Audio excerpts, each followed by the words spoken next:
Okay, why don't we get started? It'll be. Right, in the name of the Father, and of the Son, and the Holy Spirit, amen. Our Father, who art in heaven, hallowed be thy name. Thy kingdom come, thy will be done, on earth as it is in heaven. Give us this day our daily bread. Forgive us our trespasses, as we forgive those who trespass against us. And lead us not into temptation. Deliver us from evil. Amen. We have 3 classes left. I'll be probably next class, I'll be sure, or make sure everybody's comfortable about the ceremony, how it works. Normally, I ask for the candidate and their sponsor to be there 30 minutes early. This year with so few, we may not have to be that. It'd be nice, especially if you're going to have sponsors who don't know what we're doing. It gives me a few minutes to give it to them. It's very, very simple.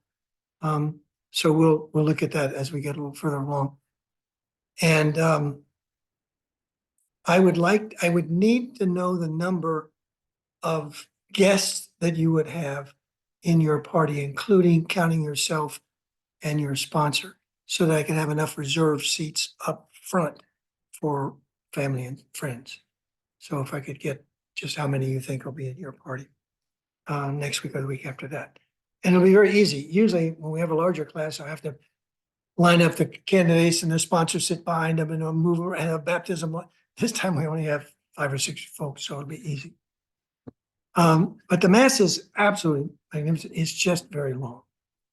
It's very long, 2 hours, right? at least. Father does it a little bit shorter than some churches. Some do the whole thing. Usually like so long, and I said Father Begita last week said like about 2 hours. It is, Yeah. but it can be a little bit over. But it can't start until after dark, and that's why we have to do the 8:30 time frame, thanks to daylight savings time. So anyway, it'll be wonderful. It is absolutely, the choir's amazing. Everything is just truly amazing. Well, anyway, tonight we want to look at 2 chapters, 2 areas. The last of the sacraments that we've looked at. Now we look at 6 of the sacraments. And this one, I feel most confident speaking of, since Beverly and I have had an amazing privilege of being married 60 years in August. Beverly asks me that all the time. How did we get to be married 60 years? I said, we got up every morning. It's that simple. You just get up and it goes. But we've had an incredible experience, and I had the joy, not last Sunday, but the Sunday before, the youth minister asked us to come and give a presentation on our marriage to the youth group. And there was quite a few, about 80 young people there. So we had a wonderful time going over that. And I brought that along so I could go through some of the highlights of that to give you a more personal aspect of it rather than just the theological side of it. But we have the sacraments of initiation that Father talked about, starting with baptism, and then you go to confession first, then you go to first penance. All those are part of initiation and then confirmation. In the early church, you did baptism, confirmation, and first Holy Communion at the same time. That's what we do in RCIA. The kids in their program, it's separated. So 2nd grade, you do first penance, followed by first Holy Communion. And then the 8th grade, you do confirmation. But for RCI, we do like the original church did. And it was funny because when we were in the Holy Land, went to a mass, one time for communion, there were men and women bringing their children up, like 1 and 2 years old. And when the Eucharist was distributed, the child got a piece. And it's because they gave them first communion at baptism. So we wait until, again, 2nd grade. But it's really a wonderful thing. So what comes after initiation? Well, the things that affect your life. And what really affects your life? Well, first of all, confession helps you get back on the track. We talked about life being a pilgrimage with the objective of getting to heaven. And on the pilgrimage, when you sort of fall off the horse, you can get back up through confession. But then there are the sacraments, two sacraments of vocation, so I'm to mention. So vocation is what you do with what you're called to do in your life. And of course, that's holy orders and matrimony. So that's what we're looking at tonight, the sacrament of vocation or matrimony. We believe that Jesus elevated marriage. Marriage has been around from the beginning. Certainly marriage is part of the Old Testament. Originally, before Abraham and all that, there were multiple wives often. One guy had multiple wives and large families, that sort of thing. But it became more one man, one woman under the Jewish law, although I do believe they were able to have more than one wife initially. But ultimately, it came down Judaism that one man, one wife. And of course, Christianity, when Christianity picked up where Judaism sort of left off, they certainly brought about the concept that marriage was between one man and one woman for life. And we saw that issue being discussed by Matthew's gospel when the Pharisees, trying to trap Jesus all the time, came up to him. He was in Galilee, and they came up to him and asked him, in order to test him, is it lawful to divorce one's wife for any cause? Now, Jesus answered, have you not read that he who made them from the beginning made them male and female? And he said, for this reason, a man shall leave his father and mother, be joined to his wife, and the two shall become one. So they are not no longer two, but one. Whatever God has joined together, let no man put asunder. Those words are used in the Catholic Mass for holy matrimony. But then they came along and trying to trap Jesus. They asked him,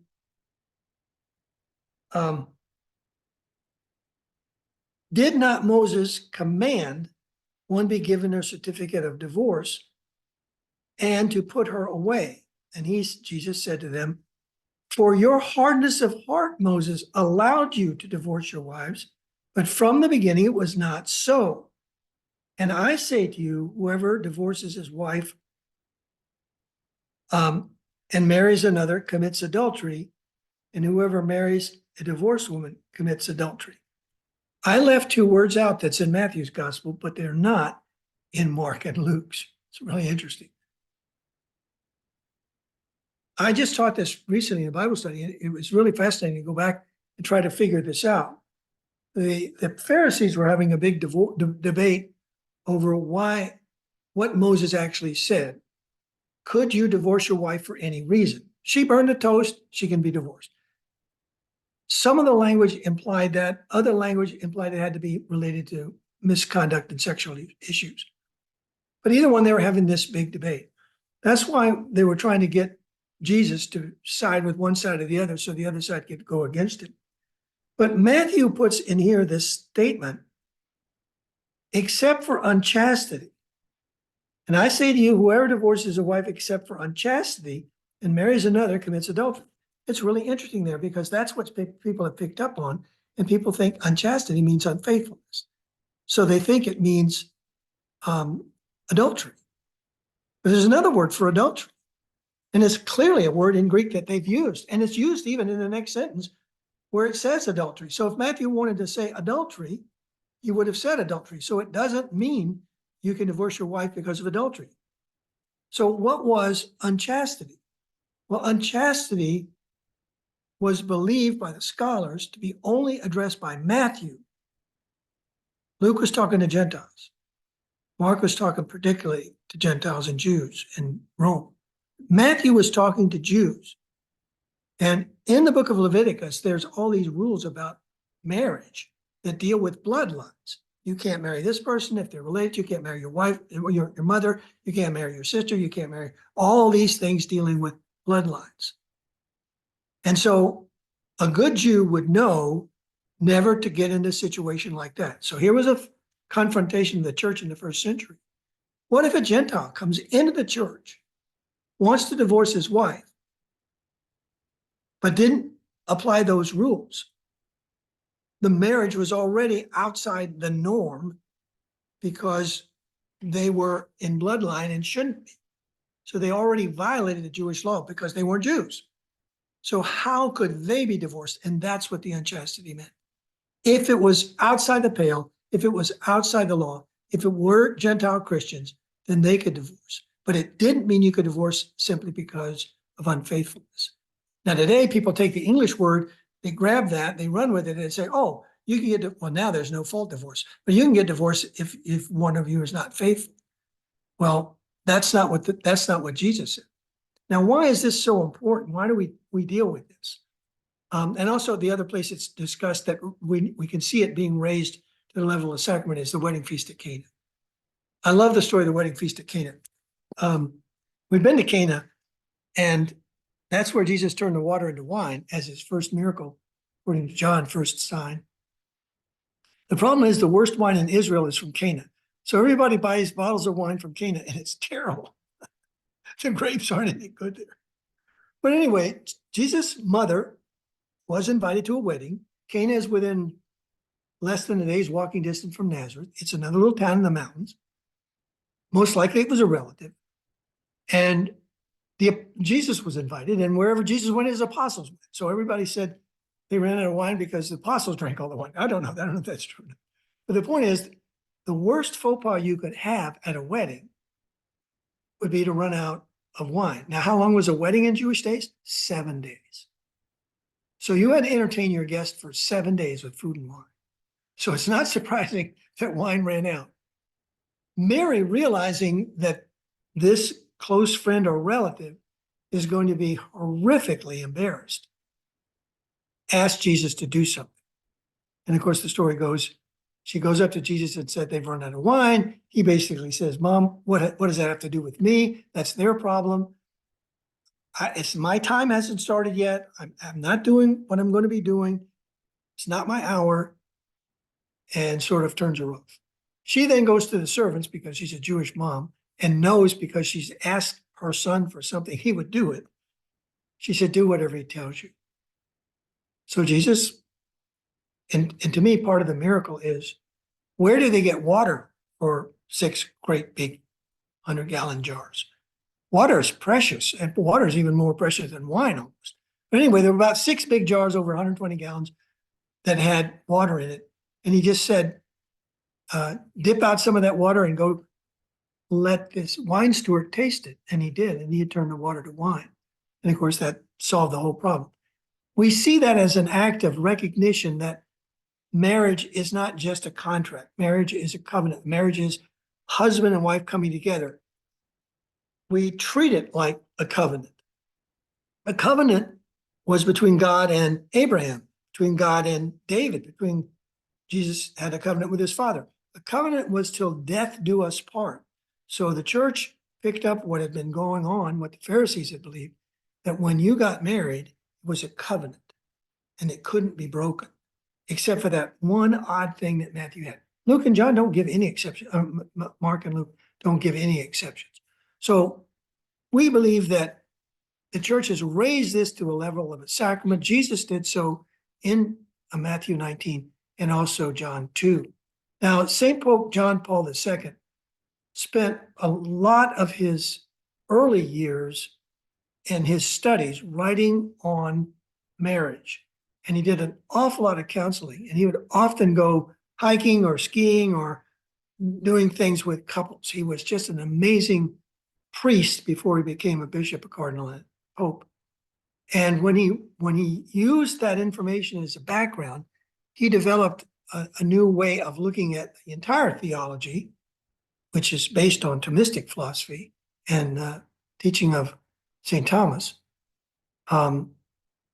He came up with a whole new way to look at it called the theology of the body. And I wish I had time to give you a lot on that, but it's a very amazing study of how to present the faith in a different way, a more physical way, the way we interact. We interact with our bodies. I'm talking, but you are looking at the whole me. You're not looking at my voice. I am speaking and you're hearing, because we are in bodies and we communicate through our bodies. So the theology needs to be related to the body. So he was very, very tied into the sacrament of matrimony as it relates to the body. So the church stresses the need for permanence. Now, why do you need permanence? Today, you know, not only is there's no fault divorce, it just seems that young people really don't do much preparation in the general nature.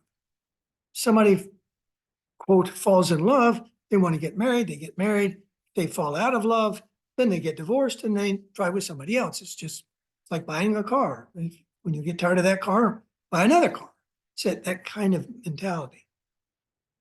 When no faults divorce started about 20 years ago, it turned out very quickly that as many Catholics were getting divorced as Protestants. So the church started a program shortly thereafter that's in effect today, that marriage prep requires 6 months preparation. So for a couple to get married today in a Catholic church, they go to a priest, he agrees to prepare them, and they have to meet a certain number of times, like 6, I think. They have to do a questionnaire, they have to do a conference, go on a conference. Everything that can be done is being done today to ensure that the couple understands what is it that they're about to do. Now, backing up, I may have talked a little bit about this before, but marriage is a legal matter in the state. So to get married, to be legally a couple living together and getting all the privileges that go with it for taxes and inheritance and all the rest of it, you have to get a license from the state. So you go to the courthouse, you get a license, the state says you may get married. You then can get married any way you want, according to the state. They don't care. If you're on a ship, you can have a captain marry you. If you want to do it underwater, you can have a minister come down scuba diving. If you want to jump out of airplanes, you can do it on the beach, you can do it in your house, you can do it in a hotel. Who cares? That's for the civil ceremony. And that's all that's required by law. Now, since the law tells you you have the license to be married, the state can tell you that that marriage can be dissolved, and that's called a divorce. So you apply to the law and you get a hearing and you get a reading and you get a document. And this says, in the eyes of the state of Virginia, you who in the eyes of the state of Virginia were legally married are now legally divorced. But that's not what we're doing here. What we're doing is a sacrament. And a sacrament, like all 7 of the sacraments, has form and matter. It has structure. It's a sign instituted by Christ to give grace. And if it's done properly, then it is until death do you part. The problem is with properly. It's easy to know baptism. Baptism requires water and the words, I baptize you in the name of the Father and the Son and the Holy Spirit. Can't do it with iced tea. Can't do it with Coca-Cola. Can't make up new words. It's got to be that. It's that or nothing. If it's that, it's baptism. Pure and simple. But in matrimony, people always say, Father Bagita married us. No, Father Bagita didn't marry you. He can't get married. He witnessed your marriage. His role is to witness for the church that you made properly the criteria for the sacrament. And it requires a couple to exchange their vows, understanding what they mean. So you go through all this rehearsal and preparation so that you truly understand what you're saying to each other, because you are administering the sacrament to each other, and it's culminated in the marital act on the honeymoon. That is what makes it a sacrament. So the church says, well, what happens if it's not done sacramentally? Can we look at that? Can the church tribunal, the church judicial system, look at what happened at a wedding to determine if the couple truly understood what they were saying and said properly what's required to make it a sacrament? That process is called an annulment. Because what it does is it tries to go back to the day of the wedding, to the moment of the exchange of vows. It has nothing to do with what happened before. It has nothing to do with what happens afterwards. Your husband can be an axe murderer. If he said the vows properly, there's no grounds for annulment. It's what was happening at that moment. And it's very difficult because it is subjective. Does a young woman truly understand what she's saying? Is there any stress? I know of a young woman, dated a guy for 2 years. He was a perfect gentleman and really wooed her and took care of, he did all kinds of fancy things and everything. But at the 2 weeks before, she had reservations and she wasn't sure. And she thought there were some things that she was learning about him in his past that made it kind of maybe incompatible. But the wedding had been paid for. The banquet was on. The invitations were out. Is this young girl going to go tell her dad, who's just spent all this money, I don't think I want to marry this guy now? And if that happens and she marries him, then she's not marrying him in the state that you have to be in to make it a valid marriage. You see how that works?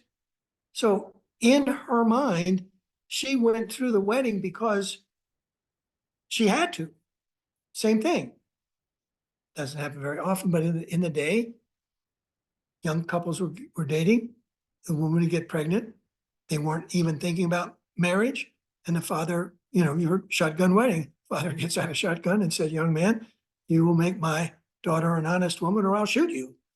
Now, if that guy's coming to exchange the vows with that kind of pressure, whether he meant it or not, then he's not saying of his own free will and volition, truly, that's what he wants to do. So that's what the church tries to do. The church tries to determine that if at the moment of the exchange of the vows, the couple truly knew what they were doing, truly knew what they were saying, understood the significance of the words, chose to do them from the heart, then it's valid and there's no reason, no way to make an annulment. But if there's doubt, if there's questions, if the documentation, that's why they go out and get you to document all the people you knew, the best man, the maid of honor, did she know, did the wife share that with her before the marriage, did she have doubts? All that documentation is then presented at the tribunal. And there is a person on the tribunal whose mission it is to try to make sure that that marriage is valid. But if there's enough around it, I'm sorry? It's a painful process. It is. I'm going through it. Well, it's very It painful. is. But they do look at more than just at the moment of the altar. Well, I mean, They it's look at like, what's leading up to it and all that. yeah. To see if at the moment of your exchange, you really understood what's going on. That's the issue. And they also, I mean, they look at things like, how did you grow up? Did you Yeah, understand what a marriage was? Did you Again, have that's what I'm adult- saying. Yeah. If So you it's weren't. more than just at that exact moment. No, but no, what I'm saying is what you understand, all that leads up to what you understand at the moment of the exchange of the vows. Yeah. It is all that. Yeah. No, I didn't, no one ever explained it. No, we just dated and no, we never talked about these things. I didn't go to CCD. I never learned that. That's what I'm saying. It's everything that led up to whether or not you were prepared to make that vow at that moment. That's the main thing. But anyway, it is very painful. So And- Brigida, I was lodging a complaint that I think it is unfair and. I know, you and I have had that Really, conversation. because there are a lot of things that are out of your control. If you're the person who wants to come into the church, Yep. there are a lot of things that are out of your control that could actually prevent that. Like That happens every it's class. emotional and like, it's just, I mean, only I did my math, only like 8% are Yeah. denied. Yeah. Of annulment requests or denied, but it is a very painful. It is, and process. every single class, almost with an exception, I've had some, my favorite one was this Buddhist guy. He was a He's wonderful guy, always- you know? He said, no, she was Buddhist. I said, no. And it's Here- awful. here in this class, I gave my paperwork on the first day with you, but nobody ever got in touch with me. Yeah. And so until you told me a couple of months ago, I really pressed about a meeting with Father DeSales. So now I'm like just at a month into the process. It's Oh. gonna take me, but it's okay. I still can No, be confirmed. I Yeah. can't take sacraments and do Sure. all the other things, but it is a very. it's very painful, and I know It's it, healing that I have not felt that. and I really have, it's been painful for me to have this happen. We have a Vietnamese woman, very, very nice young Vietnamese woman, had 5 boys and 1 girl. Her husband couldn't take the climate here, so he's in California. She's living in her parents' house with her sister, who owns a nail salon, and they've made her live with her 5 children in the basement. They don't let her come upstairs. They don't have meals together. She works for them. She lives off her tips. She's raised all 5 of those children. She brought them to the church, came through RCIA, but her husband was married before in the Catholic Church to another Catholic woman. And because it was contentious, he refuses to do the paperwork for it. So she couldn't come in. She brought every child in. She's been to every baptism. She's been to every confirmation. She's been through she comes to mass every week with her kids. They've all grown up and gone off to California now and gone to college. One of them's a doctor already and the others. But anyway, she can't come in to this day because he won't. And it's not her fault. She married him in good faith, but he won't deal with that woman. Primarily, it's a financial thing in a way. They have a child. He has a child by her, who he is not supported. He has 6 children by this woman, who she's taking care of. And so that wife says, you owe me all of this. It's just very contentious, and I understand it. But this woman's paid 15 years we've known. Yeah. Just kills me. But anyway, let's. Sorry. No, it's fine. I'm sharing with you I've experienced it, not personally, but I've seen it close, and it's devastating. All right, matrimony is a sacrament, again, where a baptized man, baptized woman bind themselves, lawful marriage, and they receive graces. You receive sacramental graces and you receive sanctifying grace. The sacramental grace of matrimony is the grace that you get when you need help in your marriage. And it's been wonderful to have that opportunity to be able to pray over things, make decisions as a couple. The outward sign is the consent of the couple. The minister of the sacrament are the couple. As I said, the priest serves as a witness for the church. The couple receives both sanctifying and sacramental grace, and it elevates the couple and gives them a supernatural love, which ensures unity. It's really funny. Marriage is not easy. And I think the way we've been successful is because both of us grew up in a faith-filled family, and both of us grew up with parents who remained. My wife's parents made it to 50. My dad died just before that. But that was the expectation. I mean, yes, the vows say until death do us part. You don't think about it as you're going through, but I think it was expected. Where if you come from a different background, particularly from a societal background, today's society doesn't see any problem with getting married multiple times. And it just creates a bigger challenge, I think, because we got enough times when there were issues. There were plenty of times where we were out of sorts, but it was never to the point we ever thought that we would divorce. And we're lucky, we're blessed, we're so grateful for that. But anyway, that you do receive those graces. I just talked about the difference between a divorce and annulment. A marriage requires 6 months preparation and a marriage prep conference. And it's very helpful for the couple to be living a sacramental life and begin to pray together. As mentioned in my talk, Beverly and I, shortly after we first started dating, wanted to end our date with a prayer. And the only common prayer we had, since I was a Methodist, she was a Catholic, was the Lord's Prayer. And so we started saying the Lord's Prayer on our early dates and said them ever since at the end of the day. The other aspect of marriage that is really, really important is being responsible parents. And the best way to have healthy kids is to have a healthy marriage. Children who grow up in a house where the husband and wife love each other have a better opportunity to have a lot more self-worth and be more confident. But we as parents must provide physical, economic, and spiritual well-being of children. Who's the first teacher of a child? It's the parent. CCD is to augment what the parents do. So parents need to know their faith and share their faith with their children. And you start when they're young. You start with bedtime stories. You read children's Bibles to them. You Now I lay me down to sleep. We all grew up with those kinds of things. Starting as a young child before they go to sleep, say the Lord's, say the, now I lay me down to sleep. It grows all the way through. And of course, the church does support a regulation of family. The church does not believe that a woman needs to be, basically a rabbit. You can space your children, you can regulate your size family, but you need to do it in a way that doesn't violate natural process. So natural family planning, which we were exposed to later in our marriage, after Beverly had our last child and had a traumatic birth with placenta previa and what was the other thing? Basically breech. She had to have the kind of cesarean that was opposite the angular or different than the way it should be normally.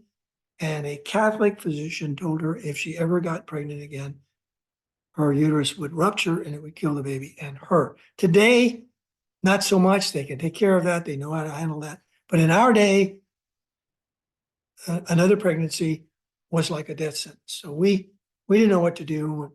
I used things. And finally, we were introduced by a young priest to natural family planning.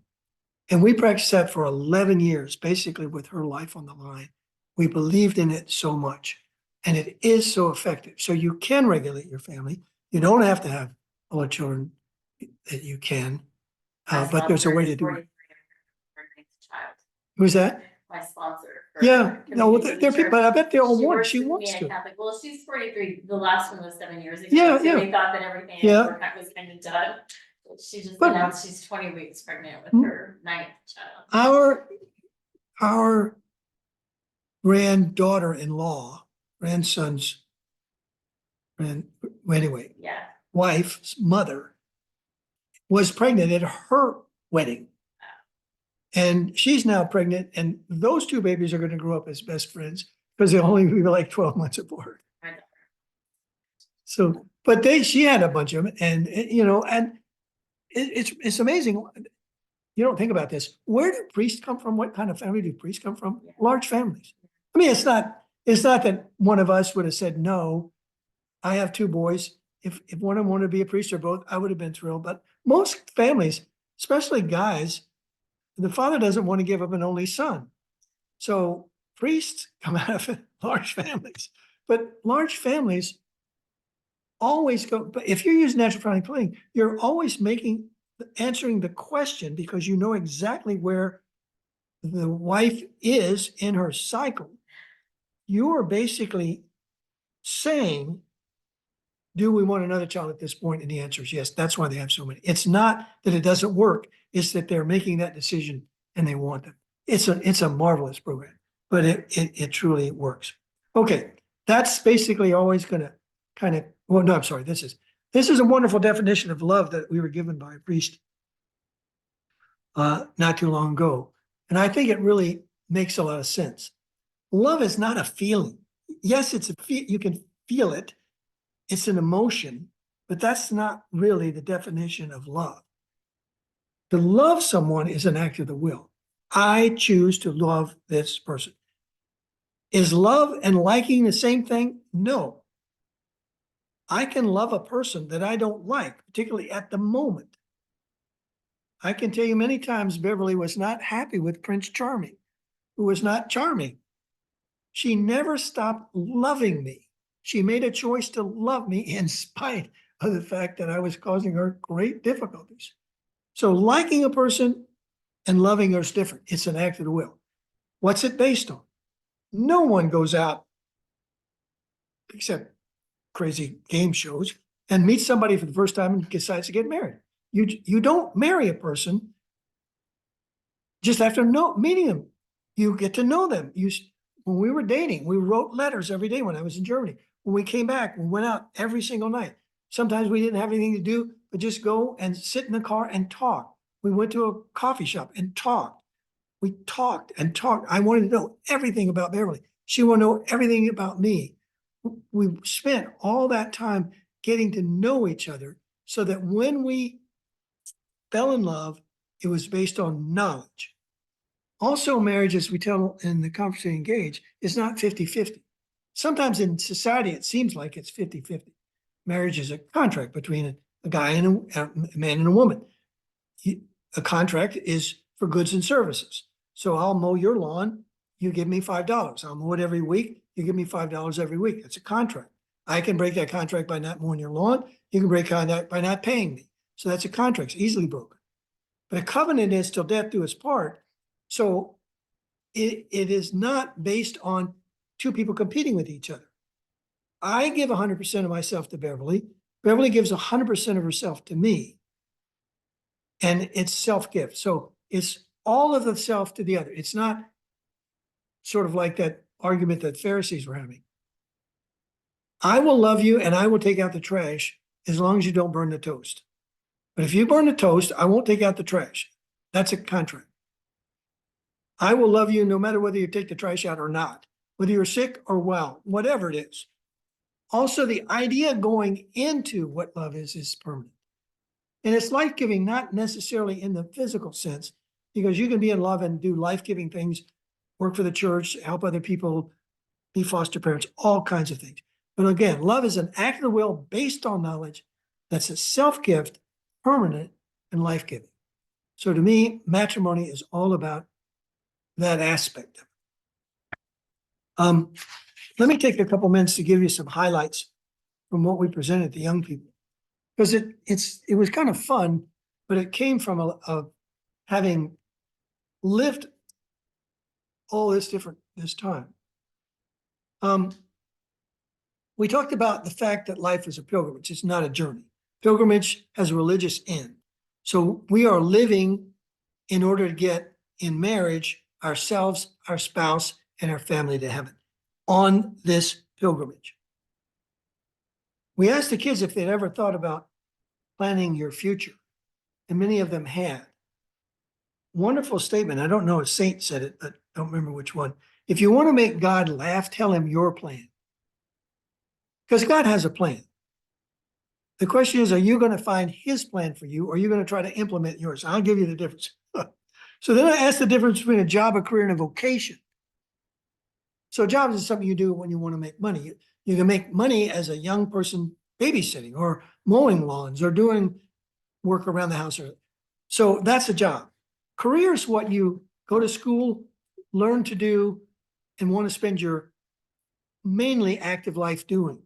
My career was in the Army. I spent it for 26 years. At the end of 26 years, my life should have been over. I'd reached the highest level I was going to reach, very successful, but I wasn't going any further. And so my career ended. I've been retired almost twice as long as I was on active duty.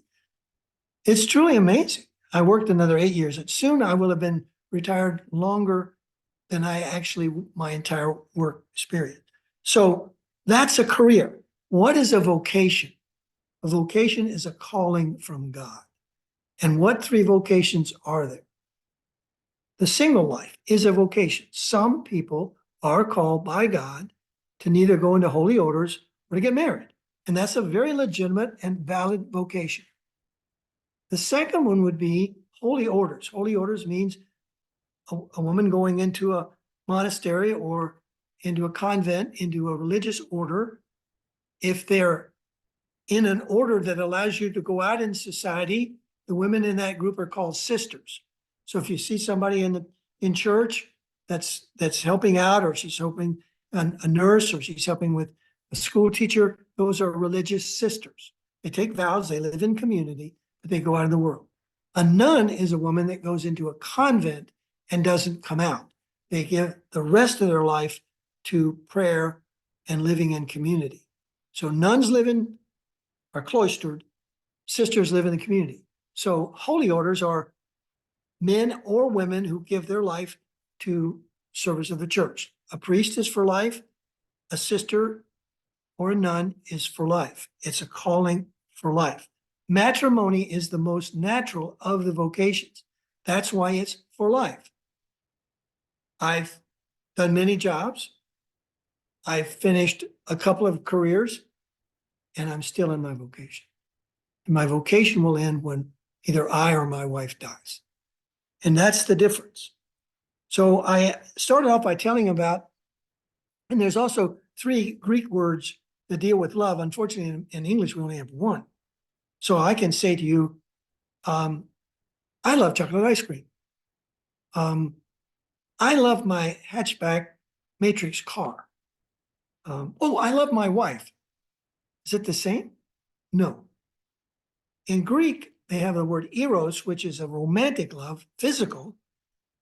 Philia, which is brotherly love. That's why Philadelphia is the city of brotherly love, philia. And agape is what Christ did to give his life for his friend. The first experience, the only experience I've ever had of that, I may have mentioned it, was one of my men threw himself on a hand grenade to save his best friend in combat. We were in a fighting situation. They were moving up.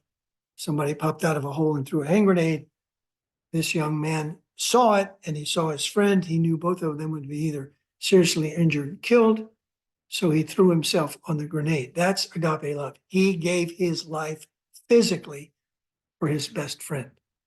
And I had the great privilege of going to the White House and having the President of the United States present the Congressional Medal of Honor to his parents. It's an amazing thing. That's agape.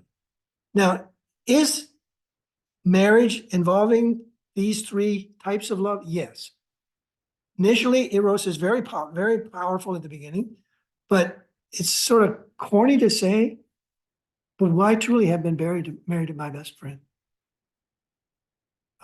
59 years I've been married to my best friend. That's philia. Agape is when you put the other one first, above you. And yes, there are moments of agape. And I would tell you in marriage, we've had all 3, and it seems to grow towards agape. I think the older we are, the more likely we are to be willing to die for each other. Now, I wanted to tell them our quick background. I was, I think I told you, a Methodist, born in South Carolina, grew up here in Arlington, was the first of 3 children, the oldest and the only boy. My grandfather and uncle and cousins were Methodist minister. I attended a Baptist college, traveled all over the world in foreign service. And my plan for my life was to graduate from Wake Forest College Law School, which I was accepted in my senior year at Wake Forest, to marry a good Methodist, maybe even a Baptist, I could accept that, and find a law firm in North Carolina and live happily ever after. I'll tell you later what I did. Beverly was a cradle Catholic, born in Junction City, Kansas, very small Army town. Only child, went to the Catholic school all the way through college, traveled outside of Kansas only once, and her grand plan was to be a cloistered nun before she graduated from high school. That didn't work either. Those were our grand plans. Now, the way I met Beverly is that I was going on a cruise ship back to Ireland when I was in college. On the ship, I met a young girl. We sort of dated on the ship. She came to Ireland. I took her out to dinner. I went over to Paris and took her out to dinner there that fall. She came out and met my parents. That spring, I drove out to spend spring break with her. So end of my senior year, I was infatuated. And I was a distinguished military graduate, could go to any post-camper station in the world. And I said, what's the closest to where this girl lives? They told me it was Fort Riley, Kansas, but no one wants to go there. And I said, but I want to go there, so send me there. And that's where I went. And the first weekend I got there, I got in my car to go and see this girl who was not Beverly. She was in Lincoln, Nebraska. I drove up there. We went out to dinner. She announced that we were too serious. She was only a sophomore in college and we shouldn't date anymore. So I got back in my car and drove back to Fort Riley, stuck there for the duration. My commander ordered us lieutenants to come to a formal dinner dance and bring a date. I didn't know anybody, so I thought I'd ask this real cute girl who was working in the post exchange, which is like a 7-Eleven in the troop area. And everybody in the apartment I was living in, every single officer in that BOQ had asked her out and been turned down. So I had no hope, but I went out and asked her, and I was so pathetic. She felt sorry for me, and I had to go home and meet her parents. And he had to approve of me, and I had to have dinner on Friday night and had fish. And then we went to the dinner dance, and she came home and announced to her parents that I was the one she was going to marry. And her father called her sister bad. I think we told you that at the beginning. So that's how her story went. We got married 2 years later and have 3 grown kids, 6 grandkids, and about to have our first great grandchild. So I asked the children to listen to the vow. The vows say, I, Bob Ward, take you, Beverly Riddell, for my lawful wife and my wife, to have and to hold from this day forward, for better, for worse, for richer, for poorer, in sickness and in health, until death do us part. And I will love and honor you all the days of my life. So I broke that down and I talked about the good times and I talked about the bad times. And we've had some really amazing times. Me becoming a Catholic is part of it. Our wedding, the birth of each child, wonderful. Hardships, 3 deployments, 2 in combat. Loss of all 4 of our parents. Beverly, just recently, I mean, within 2 months ago, I think it was last summer, had a bad pain in her chest. Ran out to the heart, ran out to the post, did some checks. Finally, about 9 o'clock at night, they brought a surgeon down and he said, your bowel's twisted. I'm going to have to operate now. That's when we called a priest and had the sacrament of the sick. So it turned out that the bowel was twisted under a piece of scar tissue, and he was able to cut the scar tissue and release it. We were afraid he was going to have to cut the bowel. No preparation, it would have been a disaster. But anyway, sickness, yeah. I broke my arm clear through. She was there through the whole time. I had a kidney stone. That's the only time I really thought I was going to die. But we had all kinds of wonderful things. So when we first got married, we were poor. We lived off one salary for my whole career. And I don't know how we did it.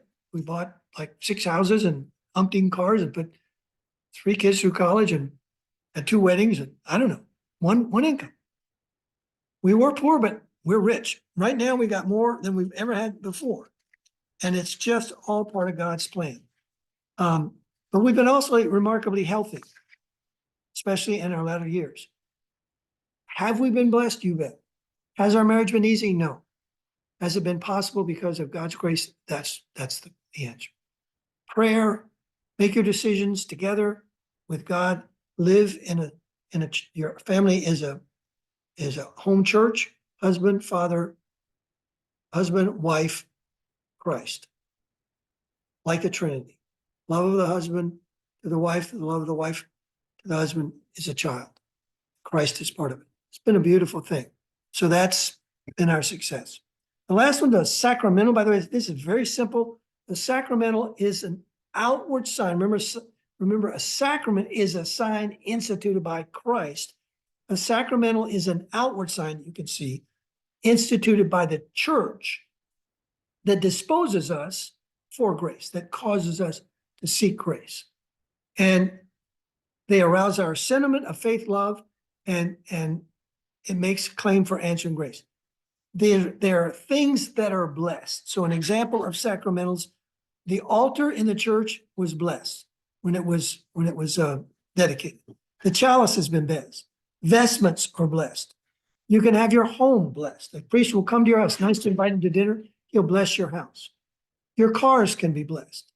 Animals on St. Francis' feast day can come and they're blessed in holy water. You should have in your house holy water.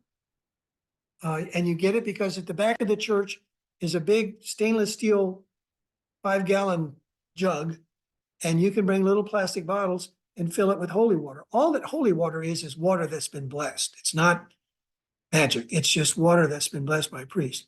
And you can bless your children. You can bless each other. I bless myself before I go to bed. We bless ourselves when we come in and out of the house. You bless yourself with holy water when you go into church. Every house should have a crucifix. Candles are not that critical, but you get ashes when you go on Palm Sunday. They're put on your forehead. They're blessed. The palms that you get on Palm Sunday are blessed. Wearing of medals. I wear a little gold medal that Beverly gave me that basically has a little thing on the back that said, I'm Catholic, call a priest.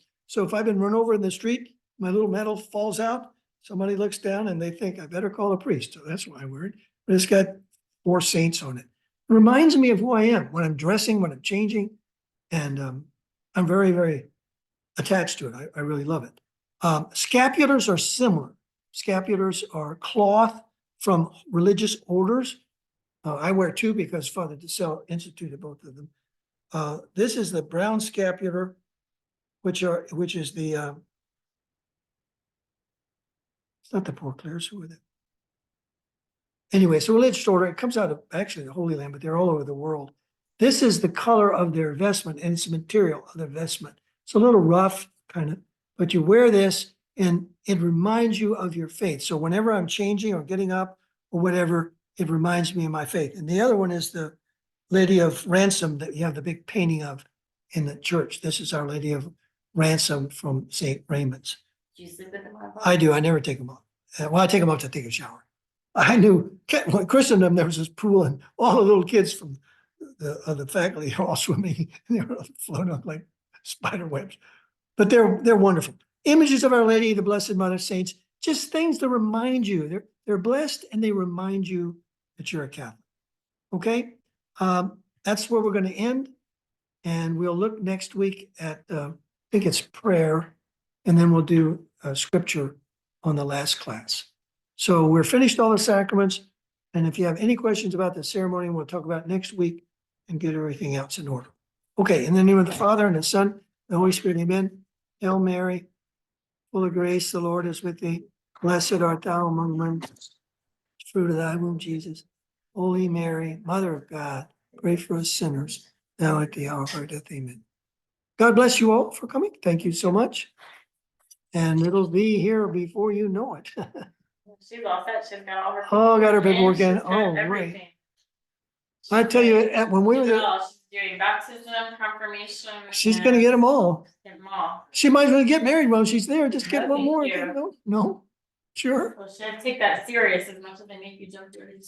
Yeah, I don't want to jump So through. you have yours done by the time. I haven't truly started yet. I'm seeing it. Yeah. To be, Yeah. sorry, so, Yeah, it's a process. yeah. We're not It's alone, no? because my ex-husband and I, we were not married in church, so I don't think it will be as painful of a process, but Yeah. yeah, it's good. It's a mess. Yeah. Thank you, Bob. Have a good You're night. welcome. You're welcome. Let's run over there real quick. Are Yeah, you, still are have you? time to- Huh? You still have time to. Oh, no, it's okay. You have them? Yeah, Okay. absolutely. Now, are you going to be able to come to the sacraments or? You're not getting remarried, so you won't. I wasn't, Divorced. I mean, I'm divorced as of like last week. My husband Okay. filed for divorce. I didn't Did you know? what's that? Did you know it's coming? That's what. Yes, Oh. I did. We've been separated for a while. Okay. Is that preclude me from? taking Remarriage, communion? no, I don't think so. Talk to Father. Okay. Call him, make sure. I don't think that's, divorce is not, is. It's the divorced person that remarries outside the church that has a problem. A divorced person, I believe, can receive all the sacraments. Okay, But just check, yeah. because I'd love for you to come in and spend all of this. Yeah, I mean, I hope that wouldn't be. I don't think, if you got remarried, you know, but,